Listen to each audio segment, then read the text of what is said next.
I'm Elaine. Welcome to my blog .stampwithelaine.com and welcome to this Wednesday's project. I just had a team training this Sunday past, and this is one of the cards we made using the Brushos crystals. So this is what we're going to be making today, and I'm also going to be using the Stamparatus to do the ombre stamping and hinge stamping technique as well. If you're wondering how come I got my Stamparatus early, I was part of the L2L group, so we had a separate pre-order and delivery timeline. So I've had mine for a while now, and I thought that at team training I ought to give my girls a little try of it as well. Today we're going to be looking at this new colouring medium by Stampin Up called Brushos Crystal Colour. There are 5 pots in primary colours, and these are brilliant red, moss green, Prussian blue, gamboge, which is an orange, and yellow. I'm going to be working with the Prussian blue and yellow, so we'll put those back in the box. Just a little tip, I've only used cling film to wrap around the top of my pot. Now these are about 15 grams or 0.5 ounces of crystal powder in it. It comes in this plastic container, and Stampin Up have advised that you do not break the seal and open the lid. Best is to poke a few holes in the top. I've done 4 on this one, but if you do 2 or 3, that would be just sufficient. Then you can put a push pin in to seal it, but I don't have any, so I've just used cling film to reseal mine, and it does mean that I can then put it back in the box and store it in the box rather than have a push pin sticking up and then I can't close the box. You need some sort of non-stick mat or waterproof mat to protect your work surface, and I would suggest that if you're going to use the Brushos, that you do it in a non-carpeted area, you know, a hard floor, so that you can mop things up afterwards. This gets everywhere, and the powder is so fine that you can't really see where it is, and once it's activated by water, it does stain. Brushos crystals are unique. They're highly pigmented watercolour ink powder and can be applied to a variety of mediums. If you add water, it activates it, it becomes watercolour, but you can also mix it with acrylics, and it's even possible to use it for wood staining, but that's a whole different ball game, so I won't even go into it. Now, you can use it on glossy cardstock, shimmery white cardstock. You can even use it on glimmer paper, but the best use is on watercolour paper. My card base is Night of Navy. I've cut an A4 sheet in half and folded it in half. I've got a piece of Whisper White and Lemon Lime Twist, both cut at 5.5 by 3 3/4 inches. In centimetres, that will be 14 centimetres by 9.5 centimetres. I've taken a sheet of A4 shimmery white cardstock and simply cut it into 4. I can trim those down later, so that's what we're going to use our Brushos on. The paper is much more conducive to being wet, and it will not pill like it would with ordinary Whisper White. You need a spritzer filled with water, and the stamp set we're using is Epic Celebration from Celebration. If you purchase the Brushos, a pack of shimmery white cardstock, there's 10 sheets in a pack, maybe a couple of ink pads, you'll easily get up to the £45 in order to earn this stamp set, which you get free with a £45 purchase. So I'm going to prepare my work surface with this non-stick Teflon mat, which is waterproof. Place my cardstock on there, And I'm just going to tap, because I'm going to be stamping some words on this side, I'm just going to concentrate on tapping the powder onto the left hand side of my cardstock.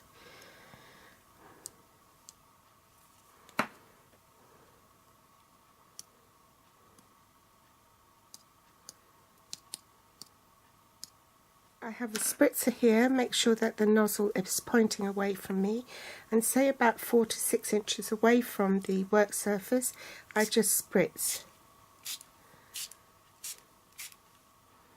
And you can see the crystals being activated. You don't need a lot of water. You might also want to keep some kitchen towels handy to blot excess water up.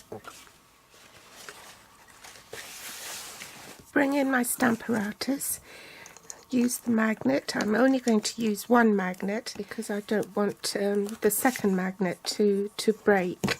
If they attract to each other, sometimes they are prone to getting smashed. I've already done a video about the Stamparatus tool in episode 396 on my Stamp with Elaine YouTube channel.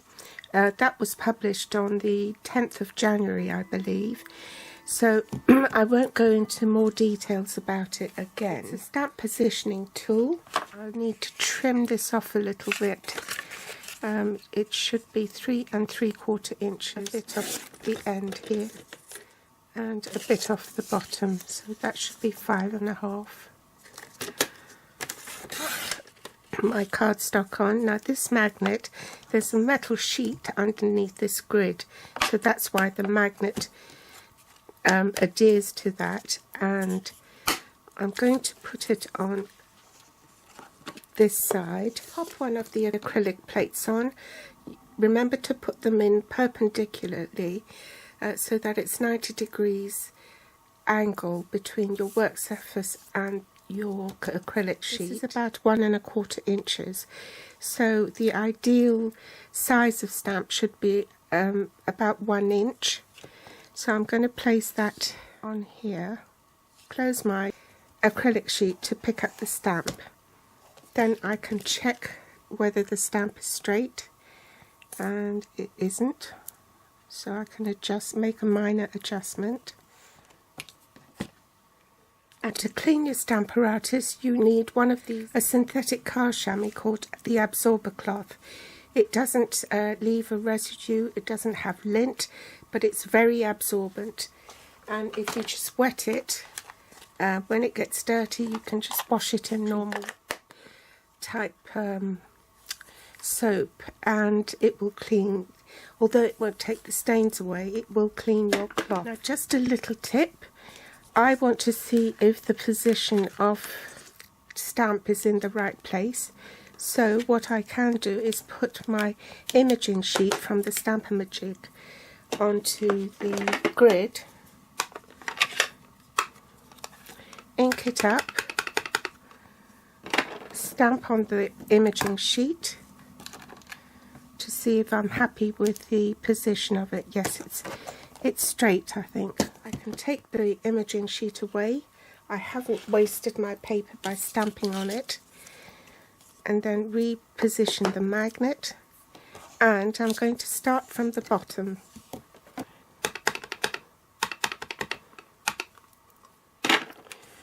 So start at the bottom, that's where it's darkest, and I'm going to stamp down first.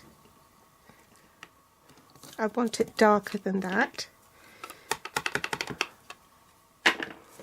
so I'm going to stamp it again.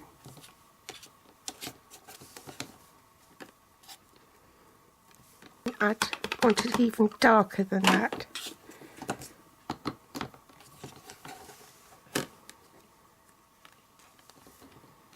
Then I'm going to skip one and move it up without re-inking again for the ombre effect. That's too light, so I'll just ink it up.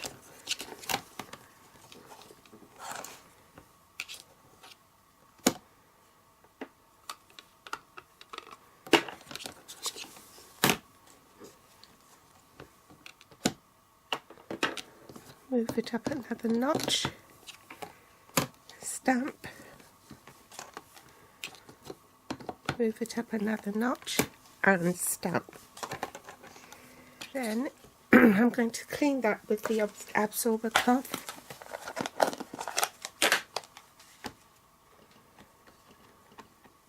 I've taken the plate off so I can clean it and clean the stamp because I want to change ink pads to lemon lime twist. And I'm just going to stamp lemon lime twist down there on the toward the bottom. Pop it in perpendicularly, ink it up again in lemon lime twist.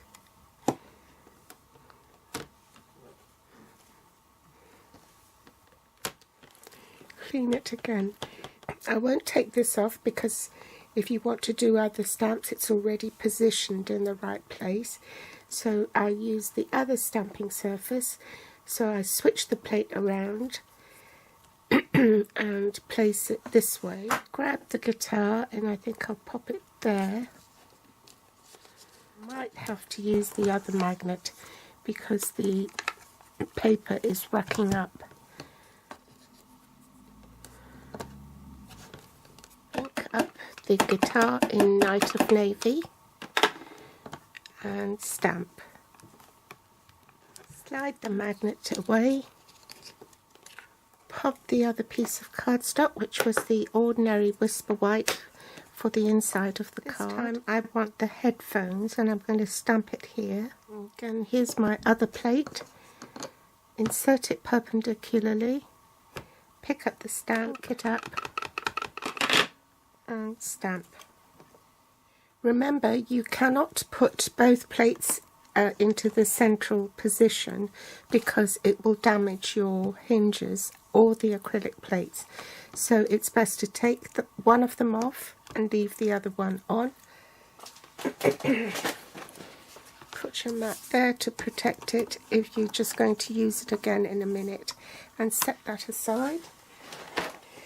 And I just wanted to point out that even though you've got the stamp positioning tool, there is still room for traditional stamping. So things like this, when you're doing backgrounds, you don't really want to do it on the Stamparatus.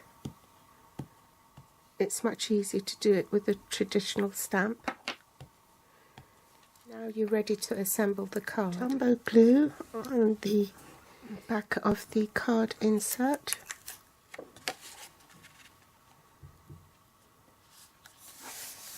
Jumbo on the back of the lemon lime twist layer. Now that one is going to be at an angle so that the points meet on the edge there, on all four corners, four edges rather. And this one I'm going to use double-sided tape or tearing tape. Just remove the tape.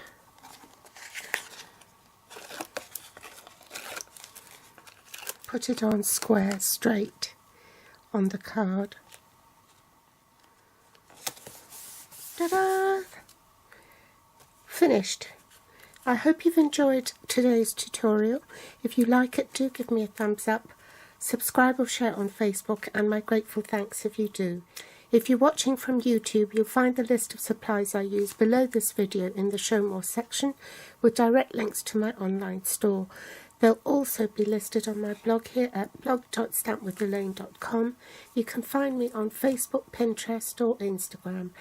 Thanks for watching, and I'll be back soon. Bye!